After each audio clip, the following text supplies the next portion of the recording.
And when I was in finance, it created health issues for me. And I wasn't practicing a lot of self-care as I currently do now, eating healthy, exercising regularly, and all that stuff. So I kind of hit a wall where I needed to change my entire lifestyle because the path I was taking is going to lead me to an early grave. And I knew that. You're listening to The Creative Impostor, episode number 66.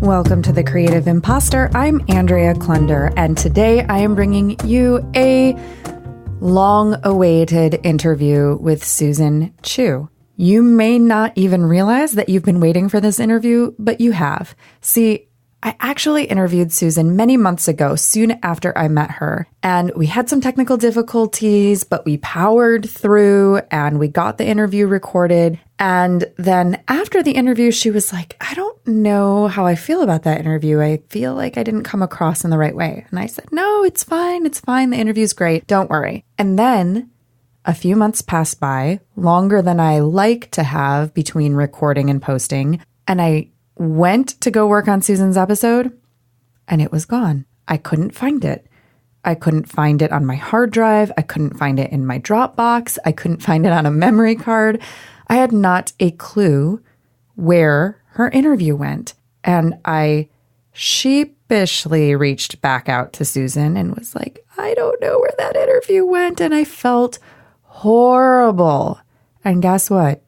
She said, well, I didn't really like that interview that much anyways. Let's do it again. And so we did. And you know what? We had more technical difficulties. Now, talk about imposter syndrome. I recently launched a new podcast called Podcast Envy that's all about the craft of podcasting. And not only that, I just recently released an episode about why it's important to have good quality audio and how working with an editor can help. Well, it's actually called 5 Reasons Not to Hire a Podcast Editor, but it's really about how hiring a podcast editor can help you with your sound quality. And I was experimenting with a few things. I was trying not to use Skype, which is what I normally use for interviews. And I did a free trial of this service called Zencastr that a lot of people use, including one of my clients. And it wouldn't record the interview. It was giving me some weird error and I didn't know how to fix it. So we had to reschedule. And then we rescheduled, but I didn't use Zencastr this time because I had reached out to their customer service. It took them 5 days to get back to me. And they basically just said, oh, try again. Not helpful. Then I did a free trial of a service similar to Zencastr called Squadcast. And that was what I ended up using. And I thought it was picking up my microphone that I'm using right now that usually sounds amazing. And at the end of the interview, Susan sounded amazing and I sounded like crap because it was picking up my laptop onboard microphone, which is just not good. Also, there were all these annoying little pops and weird sounds. I have no doubt as I'm recording this that my fabulous audio engineer, Edwin Ruiz, is going to be able to fix a lot. He hasn't yet at the time that I'm recording this intro, but by the time you're listening to it, I'm certain he will have. However, frustration, feeling like a total imposter. Here I am telling people how to podcast and how to have good audio quality, and I'm sucking at it.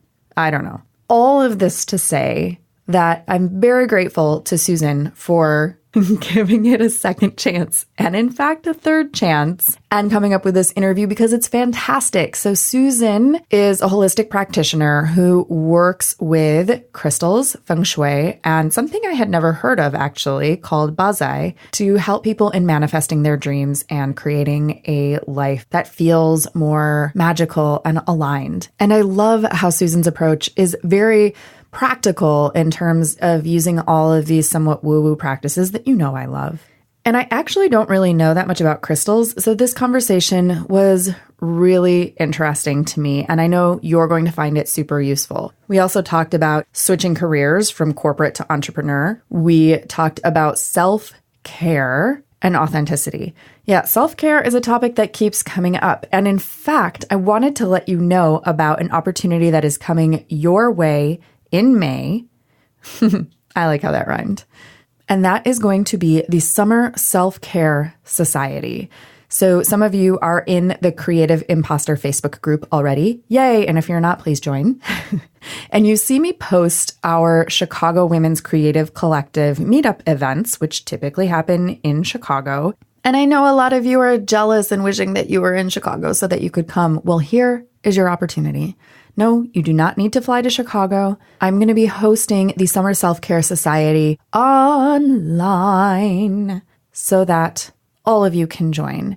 It's going to consist of 8 video chat calls beginning in May and lasting until July or August. I haven't quite mapped it out yet, in which we will be practicing creative self-care together. You may think, oh, self-care, I'm so tired of hearing about it. Oh, lighting candles, taking baths, essential oils, blah, blah, blah. You have never seen self-care like this. Let me tell you. You're going to love it. So details will be available soon. And if you want to get on the advanced invitation list, check the show notes for this episode in whatever app you're using, or visit me at thecreativeimpostor.com/066 for this episode. All right, without any further ado, here is my conversation with Susan. Well, my name is Susan M. Chu, and currently right now, what I really love is helping individuals find their passion. So I know there's a lot of people out there who may not know what they like to do, or may have kind of lost that sparkle in their life, or they just kind of like went through life, and a lot of people hear like, you can't, and all these like negative words that you kind of got lost in the shuffle in a sense. So my platform, or what I'm sharing with the world, is that I combine different modalities, such as crystals, which really help you on a very deep personal level to help open you up, to help you discover your sparkle again, to help discover your magic. And then also Feng Shui, which is about creating a space that actually is very supportive of you, supportive of where you're going and what you want in life, and to help you achieve your dreams through your passion, as well as something known as Bazai. So Bazai is very similar to Western astrology, but it's a Chinese perspective or Chinese take on it. And it's really powerful because it can help you plan the unexpected. Right? A lot of us encounter obstacles, encounter good fortune, encounter opportunities, and meet the right people, but we don't really take full advantage of that because we aren't aware of when they're going to happen, and it just kind of come out of the blue, and all of a sudden later on, we realize we should have done something with it. And so with Baza, you can actually plan it out a little bit. So you actually know and see these unexpected opportunities that may drop into your lap and be able to plan what you want to get out of all these opportunities. I think that's really interesting because I really actually don't know anything about the Bazai practice. This is the first that I'm learning about it. And I did see, I think you had posted some things about that in your Facebook group as well. And we often talk about manifesting things in our life by focusing on something. And then when you start to focus on something or meditate on something, you start to see the opportunities for it everywhere. You know, an example is you're thinking about buying a new car. And you're thinking, well, maybe I'm going to buy a Toyota Prius. And suddenly it seems like everyone is suddenly driving a Toyota Prius because you've just focused your mind and your attention there. But I've never thought about the fact that there are opportunities that are available to you that you might be completely missing because they're just unexpected, or they're not in your consciousness yet. Well, think about the Prius, right? So you want a Prius and you start seeing about it. But what if you knew that you were going to get promoted, or you knew that there's a good opportunity around the corner where it affects your career, where there's growth in your career, right? So now you can actually, well, you know what? I am expecting to see a lot of opportunity in my career, that there's a lot of growth. And you know what? The Prius is actually very feasible this year. So it helps you actually make decisions and could help manifest and help speed up the manifestation process. Have you had any unexpected discoveries personally in your life and work using this particular technique? I have, in terms of, I know for me, personally for myself this year, there are going to be a lot of unexpected, out of the blue movement or transformation. And that is actually happening as we speak. There's just a lot of moving parts in my life right now that some of them just came out of the blue. And it's something that I was aware of that it was going to come out of the blue, not knowing exactly what it is that's going to be coming out of the blue sort of thing. But I am aware of it. So I know that for me, because that is expected, that for me, it's just go with the flow, not to try to control the situation. And I know for myself that whatever I plan this year, I should only plan one step ahead of me. I shouldn't plan 10 steps ahead, because basically nothing is going to work out according to my plans. So it's best to just plan one step ahead of me so that I don't get frustrated when things don't work out, sort of thing. So that's how Basai actually works. It helps you reach where you want for your destiny, and it shows you the steps to get there. That's awesome. Susan, pause for 1 second. Are you wearing bracelets? Yes, I am. Yeah, in the beginning I didn't notice it, but then as you got more excited about talking about it and started moving your hands, I'm like, oh, I hear something. Yes. Yes, I always have crystal bracelets on me because they're for so many different purposes. I mean, they're for emotional, they're for physical. For me, I use them for physical. So today I was just running around all day. I just had a lot of things to do. So I just put on a bunch of bracelets such as red jasper, bloodstone, tiger iron. Tiger iron is one of the best stones to use if you're ever exhausted and you just need to do a million things at once and you just need the energy and you may be feeling a little bit depleted, and it'll just help you chuck off everything that you need to do for that day. So how many days in a row can you wear tiger iron? Because I feel like I need it every day. I typically wear a bracelet for 3 days, and then I would place it in the sun to clear out for a good, if you place it in direct sunlight, I will leave it there for a couple hours. But if it's kind of indirect sunlight where it's a bit shady, then maybe 4 to 6 hours. So let's talk about crystals and Feng Shui for a second. Did you grow up in an environment where there was a lot of knowledge and emphasis around Feng Shui? Feng Shui, yes. Crystal, no. So Feng Shui is something that I mean, as a kid, I didn't really correlate it to the term Feng Shui. I just correlated to the energy around me.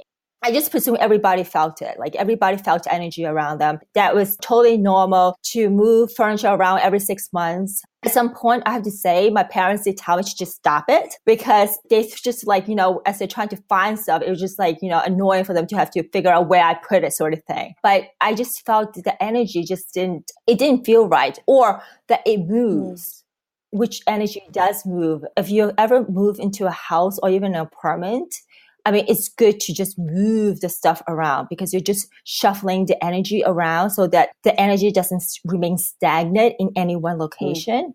But with crystals, it was something that I gravitated toward, not necessarily for the healing benefits, but more because they felt good, they looked pretty. And eventually when I started learning about the healing benefits from a physical and emotional, what they can do, I just started buying tons of crystals. I started experimenting with them. I started attuning to them, which is listening to what they have to say. I think that's the best way of working with the crystal, is to actually make a connection with the crystals and hear or listen or see or however you communicate with crystals, and to get the information from the crystal itself and not necessarily from someone else. I think a lot of us depend on external sources to get the information that we intuitively know already, or that we intuitively can get if we just spend a little time doing it. I think I am the person who I rely on my intuition to the point of, let's say, the yoga studio where I teach. They have a ton of crystals, and they have somebody who knows a lot about crystals, and she goes on buying trips and she brings back these really beautiful crystals I never even knew existed, and a wide range of prices. Sometimes she'll come back with new crystals and I'll see one and I'm like, oh, I love that one. And I pick it up and I'm like, $123. I can't, but I'm naturally drawn to certain ones at certain times. And then I might say, oh, what is this one? And then my logical mind wants to research, well, what is this for? How would I use it? So tell us a little bit more about this idea of communing with your crystals or attuning to them so that they can speak to you more intuitively. What would that look like? How does that work? So there's different ways of attuning to crystals. Attuning to crystal is opening up your senses and allowing them to communicate through your different senses. It could be like literally like a picture of a turtle is what you see. And for you, a turtle may signify long life, prosperity, good health. So it could be communicated through symbolism. It could literally be words that just pop into your mind, like, healthy or healing, therapeutic. Or it could be just a feeling, a sensation, like feeling happy, very cuddly, feeling like your body just went through a cleansing process. So everybody's different. And actually, there are some people who possess the skill of being clairaudience. So which means they actually hear the crystals speaking to them as if it was sitting next to them in a sense. And I think it's actually pretty cool if you do, to be able to actually listen to what they have to say, like, what they name, where they're from, and like how to use them and all that stuff. I think that's pretty cool. But at the end of the day, I always recommend going with your intuition first, because we know what we need in a sense. So I'll use an example. So I have a client who was telling me about what she was going through, but so she ended up choosing a sunstone bracelet. Okay. So the sunstone is a very optimistic stone, is a very, happy stone, but she was going through a lot personally. And for me, I was like, I understand you're gravitating towards sunstone, and it's really good that you want to get out of a depressive state and to be joyful, but you need to work through your own stuff first. It's almost like you're burying your head in the soil. You're kind of overlooking, or you don't want to touch upon the deeper stuff and just want to be happy or put on a mask in a sense. So sometimes I think people who recommend stones to you, you may want to consider that, just because they may be sensing something that you want to avoid or that you don't want to go down that path. So then what career did you have prior to doing this healing work? I was actually in finance, which is it's very, very different from doing the spiritual Feng Shui and the crystals and the bonsai work. A lot of people, surprisingly, who didn't know me when I was in my finance day, who met me when I was doing this Feng Shui, all this stuff, can't actually picture me being in finance. But I was in finance for a good 15 plus years.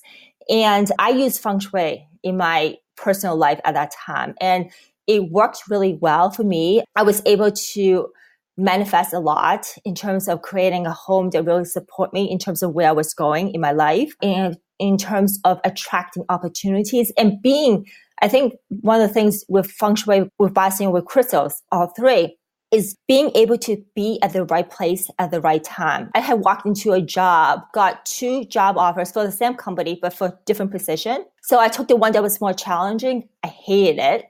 I totally hated it. And then I went to the other position. But then 6 months later, one of the manager in where I was in my current department was leaving. But that particular manager needed to communicate a lot with the people in the other department that I worked for 6 months. And those people really liked me. So I ended up getting the managerial positions 6 months after I started the position. And that was like really quick. And I was kind of surprised. My manager was like, yeah, you may just want to wait another year, just get to know the product, to know what you're doing, sort of thing, right? But as it turned out, it was just like perfect timing, perfect situation. And I ended up getting a promotion without actually much effort, I should say. And then, so I would wager that generally people have more potential or an easier potential for making a lot of income in the world of finance, maybe more so than in entrepreneurship or holistic healing. And your finance career, it sounds like you were able to find a certain amount of success within that very quickly. And so why leave that field? What happened? Okay, so as I'm sure most of you who work in corporate America would know, it's very stressful. Your 9-to-5 job is not really a 9-to-5 job. It's more like, a lot of overtime. I work weekends, I work holidays. And then I also was managing a staff, and they have families. It was just very overwhelming. It was just a lot of responsibility, a lot of work, which was great, but it created health issues for me. And I wasn't practicing a lot of self-care as I currently do now, eating healthy, exercising regularly and all that stuff. And when I was in finance, I actually was using crystals for the spiritual aspect. That's my release. So I was using crystals to kind of go actually traveling, to journey, to kind of go into different worlds. So I kind of hit a wall where I needed to change my entire lifestyle because the path I was taking is going to lead me to an early grave. And I knew that. So I decided to quit my job, move, literally everything about my life at the worst possible time. Well, not worst possible time, but if I had studied Bonsai at that time, I would have realized that was the worst possible time for me to have left my job. If I had waited another year, I would have got a severance package for my company, and that would have been so much better.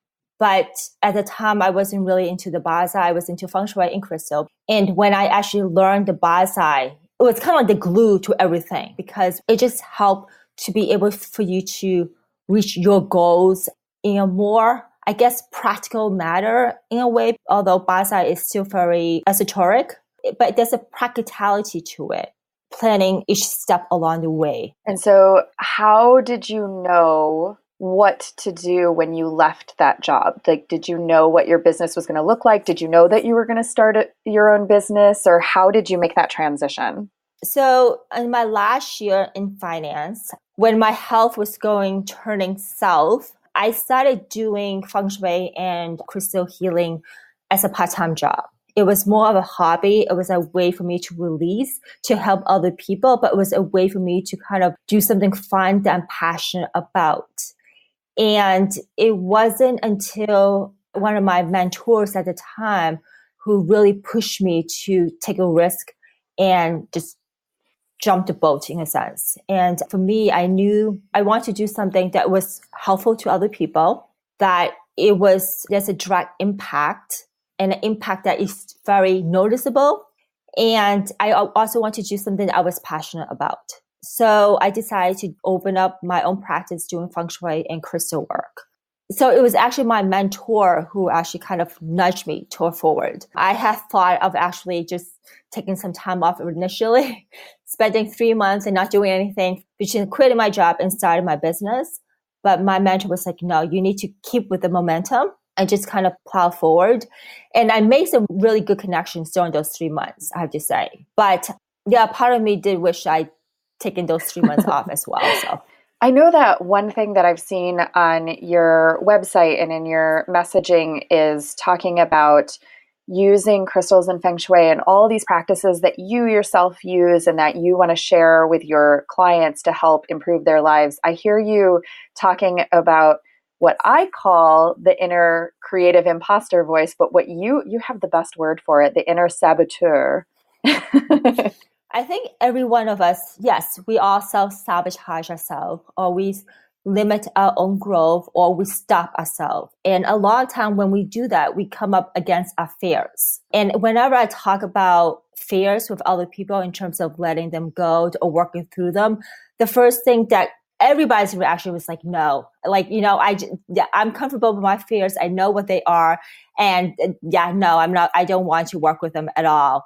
But at the end of the day, if you don't work through your fears, you're going to remain small. You're not really living your potential. You're not really reaching your destiny. You're not going after your dreams. And I think as you work with the small fears first, letting them go, and then you continue to build upon that and you let go of some of the bigger fears, then you're going to see yourself expanding. You're going to see yourself that, like, you know what? Yes, I may be afraid to do something, but I'm going to do it anyway. And you're going to attract people, experiences, situation, jobs that allow you to expand yourself, that allow you to push yourself forward. If you just remove that timidness or to remove your fears in terms of, well, I can't do this. I like to be small. Fears has a tendency to just hold us back so much. And when we let them go, when we free ourselves from our own prison, then we can actually do so much more. And we notice a lot more about opportunities, about door openings. we actually can walk across to the other side, to this other side where we feel the grass is greener. We can actually be on the other side and be in a greener pasture if we just allow ourselves to do so. And so when your inner saboteur starts talking to you, what does it sound like? And can you think of a specific time when you really struggled with it? Yeah, when I first started my business, my inner saboteur would tell me I can't do this or I can't do that. And especially when it comes to technology and I are not really good friends. So whenever I come across where, okay, I'm ready to expand.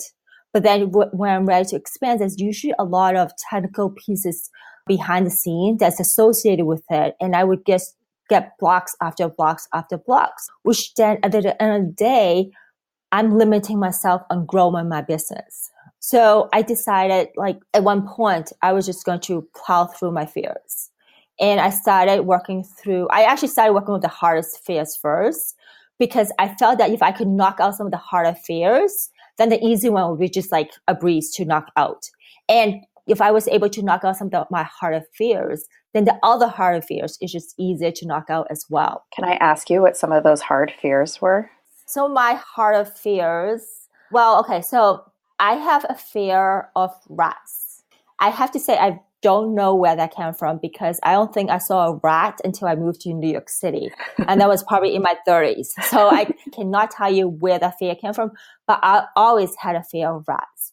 So what I did was I actually visualized myself surrounded by rats. And I know when I talk about it with people, it was like, oh, no, I can't do that. No. But I can't say I'm completely 100% free of the fear of rats, but that image doesn't scare me anymore. It doesn't gross me out, And so when you're able to not have an emotional reaction to something that you think is hard to do, then the task of doing it is just so much easier. So a lot of the work that you do in dealing with those fears has to do with mindset and visualization and meditation. So there's different techniques. There's some where I pull from the shamanism, and I use crystals also to help me work through my deepest fears. Crystals has a really high vibration, or at least some of the crystals have a very high vibration to them, so that they can help shift the energy associated with those emotions, right? So when you're able to shift the emotions or shift the vibration to it, the feeling of the stuckness associated with it just goes away with it. So in terms of working with crystals to help you work through your fears and to help you get over whatever kind of imposter feelings that are keeping you small and making you want to feel like you want to protect yourself, what kind of crystals do you recommend? Are there recommendations that you can make, or is it completely individualized for each person? Well, there are certain crystals that are good for specific tasks. So for instance, protection. So I'm not a big fan of the word protection, although I do know a lot of people who gravitate toward that. So there are certain stones that are really good for everybody in general, such as labradorite, smoky quartz, and also black tourmaline. They work differently.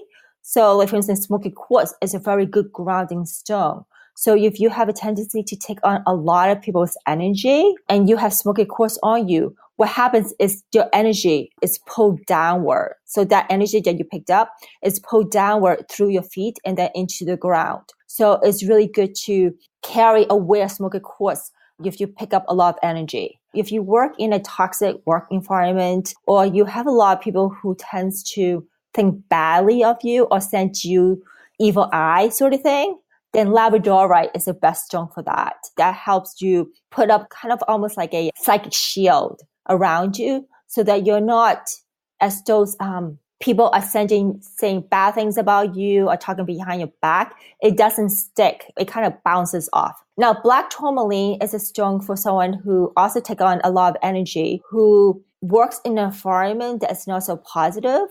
And it's really good to wear that as a bracelet, because then it absorbs the toxic energy around you so that your body doesn't absorb all the energy. So those three are the best protective stones to wear or to carry on you. But I'm a firm believer that the best protection is actually to raise your vibration. Because when you're raising your vibration, you have a tendency not to attract people who have a lower vibration than you do. And so you don't actually end up picking up the energy because you're not being exposed to them. Or if you are, your vibration is high enough that it doesn't absorb anything. So I'm actually a big proponent that people should raise their vibration. But I do know that it does take practice. It takes work. You have to be mindful. And so if you're still working through a lot of your fears, hanging around people that you know are not good for you, but that's who you hang around with, then maybe having some protective stone on you would be the best option. What do you recommend, given the caveat that you just said, which is that it takes work and mindfulness and practice, and you have to sometimes make some difficult decisions too about who you're surrounding yourself with. But are there particular stones that can be helpful in raising your vibration? Sure. I actually have stones to recommend on that end of the spectrum, and then also stones that are in the middle spectrum. So the middle spectrum stones are the ones that where you are aware of the duality of protection and higher vibration. And when you want to move toward the higher vibration, but not quite in that particular sphere yet. So the two stones that are really good for that are moldavite and bumblebee jasper. So both of those two stones are very transformative stones. So they can help you shift you into the higher vibration and then help you work with you in terms of raising your vibration and keeping you there. But it can also it's mutable. So it's kind of go back and forth. And so those are really good in terms of someone in between. Now, for stones that are really good at the higher vibration, there is golden labradorite. There is also acetylite. With acetylite, there are so many different varieties of acetylite. I would recommend the white acetylite. I feel that has a higher vibration than some of the other acetylite that are out there. And then there's also Nirvana quartz. So Nirvana quartz is more of a heart chakra stone, but it's a higher heart chakra stone. So wearing that stone, carrying that stone, raises your vibration to what I call a love vibration. A love vibration is about loving yourself, self-love, loving people around you. If you raise your vibration yourself, you raise the vibration of everything around you as well, and everybody around you, I should say.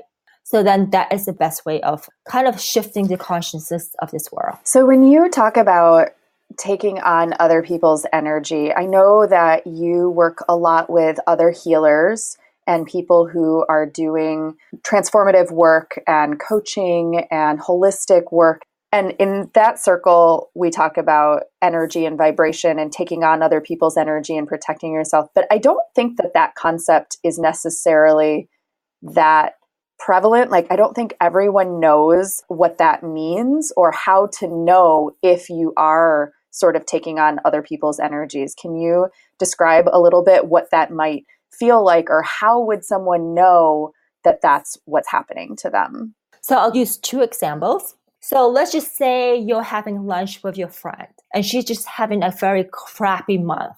Everything that could go wrong in her life is going wrong with her relationship, at work, just everything. And as you're listening to her, you just feel weighted down more and more and more. And when the lunch ends and you go your separate way, you just feel so depressed. I mean, you walk into lunch, you were very happy. You were in a very positive mindset. And all of a sudden you start questioning, does my partner loves me? Or am I in the right job? And so you start questioning your own life. If that's the case, then most likely you're picking up your friend's energy. You're taking that energy on as if it was your own. If she was having a stomachache during lunch, you may end up getting a stomachache by the end of the lunch. But it's not your stomachache. It's not your feeling of despair or depression. It's hers. But you're just absorbing all of that into you. And if you're not careful, you may think that, well, you know what, that stomachache is mine, so I should go take something for my stomachache. But in reality, it's not yours. And if you're taking medicine, over-the-counter medicine for it, it might help the stomachache, but it's not your stomachache to begin with. And you're taking medicine that you don't really need. Now, there's also people who are empaths. So empaths are actually individuals who actually One minute they walk into a room, a similar situation where they're just completely in a very different mindset, a different mood, and they don't really know why. It could be someone totally unrelated across the restaurant that is the person's feeling crappy, they're having a bad day, and all of a sudden you're feeling all this energy that's not yours. So that is harder to differentiate, right? If you're having lunch with a friend, that's easier because you notice the correlation. But as an empath, it's harder to spot because you don't know the other person's having a bad day, right? You may be thinking that, oh, well, you know what? All of a sudden I feel I'm having a bad day, so maybe it's just me. So it's good to be able to know when the emotion is not yours. And a lot of time, what I personally do is if I'm seeing a client and all of a sudden I feel a stomachache coming on, I would just ask myself or ask the universe, if the stomachache is not mine, please make it go away, or please let it go away. And after a little bit, the stomachache will go away because it's not mine. So that's how I actually differentiate between what is mine and what is someone else's. Mm-hmm. That makes a lot of sense. And I think that ability comes from a lot of self-study and being sort of aware of what affects you and how things affect you, and just having that moment of self-inquiry, like, whoa, I have this feeling coming on. Where is this coming from? And I know that right now, self-care is so important to you. And as a healer and a holistic practitioner, it's even more important to be mindful of and diligent with your own self-care. And I know that you've been working with a coach recently, and you're creating some new things in your business that are still in the works. So can you give us a little bit of insight into the niche that you're sort of developing right now, and talk a little bit about the word that keeps coming to my mind to ask you about is authenticity in your healing practice? Yes. So I dabble in different modalities, or I shouldn't dabble. I learned or I've studied a number of different modalities. And one of the things that I'm really passionate about is that we should all, especially people who are doing healing in the healing field or doing readings for people, is walk your talk, right? So if you're advising or coaching your clients that they should practice self-care, or that they should, meditate, or whatever it is, or that they should cleanse the energy, keep their vibration up, whatever it is, that it's important for you as a practitioner or for me to do the same thing, so that I am practicing what I'm preaching, I'm doing what I'm advising my clients to do, and also to actually embody what services you sell, what products you sell. Because if people are coming to you as an expert for whatever field you're in, you should be embodying that. That is who you are. That's what they're asking advice for, and in terms of helping their own lives. I know that I struggled with that a lot, and I think I'm not alone in this either, but I struggled with that a lot when my primary business was yoga and meditation and body work. And I owned a yoga studio. And when I started that yoga studio, I was practicing regularly. I was teaching. I was really busy, but I was very focused on health and wellness. I was getting body work myself, doing trades with other practitioners. I was meditating regularly. And then as the business became more and more overwhelming and more demanding, I started to let all of that slip. I felt like I just didn't have time. And I was working so much on the yoga business that I wasn't really practicing. I just didn't have the energy left. And my health really started to suffer. And I remember my business was also suffering at the same time that my health was suffering, right? And so I went to any number of business coaches who all were giving me similar advice, which is that as a yoga studio owner, you are your brand.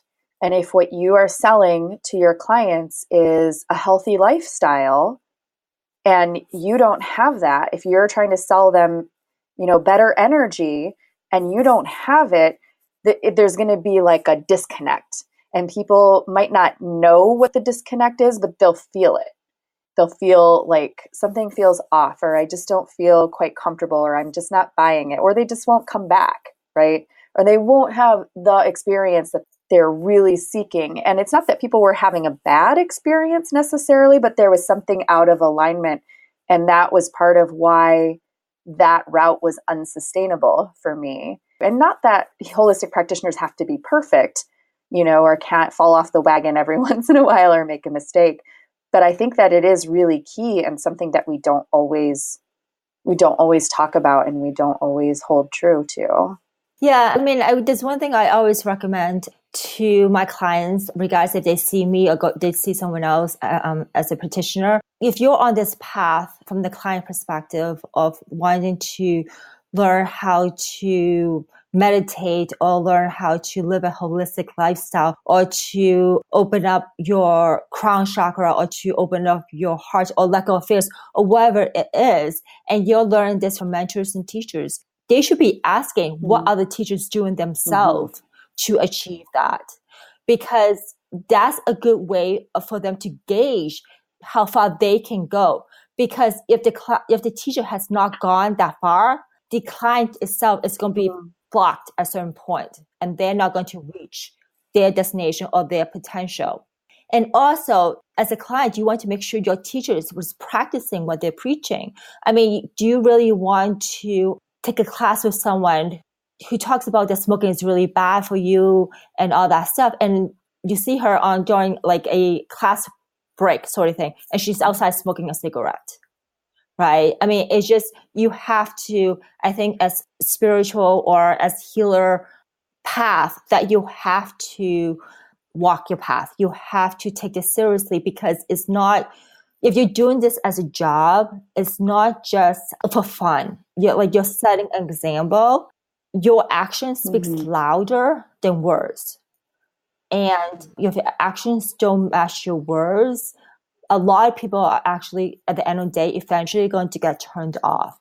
And I think, that's one thing, not to bring this up, but like in politics, right? A lot of people are just kind of sick of hearing one thing and the politicians do another thing. But I think that's across the board of everything else. If you can be authentic, and being authentic does not mean you don't make mistakes. It does not mean you have to know everything. It just means that you walk what you speak. I have just a couple quick last questions for you. And this is a question that I always ask every guest at the end, but I'm going to ask yours in two parts. So part one is, what advice do you have for someone who is just now thinking, I'd like to become more self-aware about how energy affects me in my life and my work, and I can feel when something is or isn't my own energy? And so what advice would you have? Well, in terms of trusting your intuition, if you have a tendency to distrust, what you can do is to actually ask the universe to speak louder. Okay? Because I think sometimes we get little nudges here and there, and we feel like, well, I'm not sure if that's intuition speaking. Maybe it's just something else. So just tell this universe you want to have them yell at you. And it actually does work, by the way. At one point I did that, and the universe is really loud and clear that that you should do this sort of thing. That's a way for you to have the universe help you really harness your intuition so that you can hear it, and then you could actually follow it and learn from it. Because I can guarantee you that if your intuition is telling you to do something and you choose not to, you're going to come back and wish that you had done it. It always happens to everybody. I mean, your intuition is your guiding source in a sense, and it's always going to lead you down the correct path.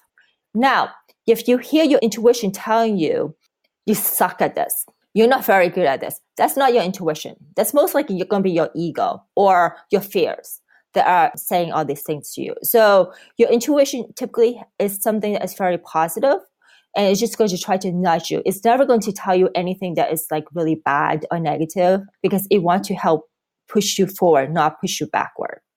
And then for someone who is curious about crystals, but you go somewhere and you see all these different stones and crystals, and it's completely overwhelming, and they range from a couple of dollars to $100. Where do you suggest that someone begin? In terms of experimenting with crystals, I always recommend the person start with what they are gravitating toward.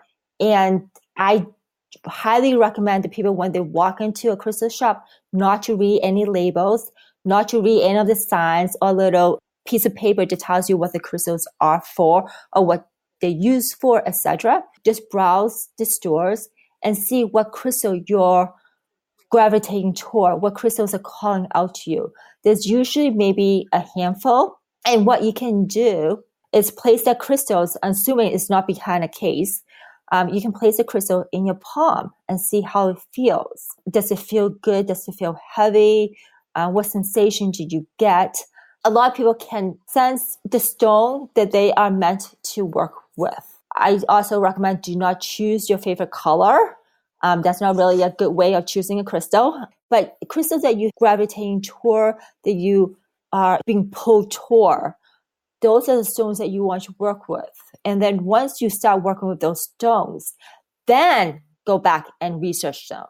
Okay, not before. Research after you start working with the stones, because if you research or if you look at the little signs, it may not necessarily correlate to what you're going through. But that information on that little sign is probably like 1/100th of what the crystal is for. It's only going to list like maybe 2 or 3 properties. But that crystal can have like a multitude of different benefits to it, but it's just not listed on that piece of paper. So yes, so definitely just work with the stones and then do your research.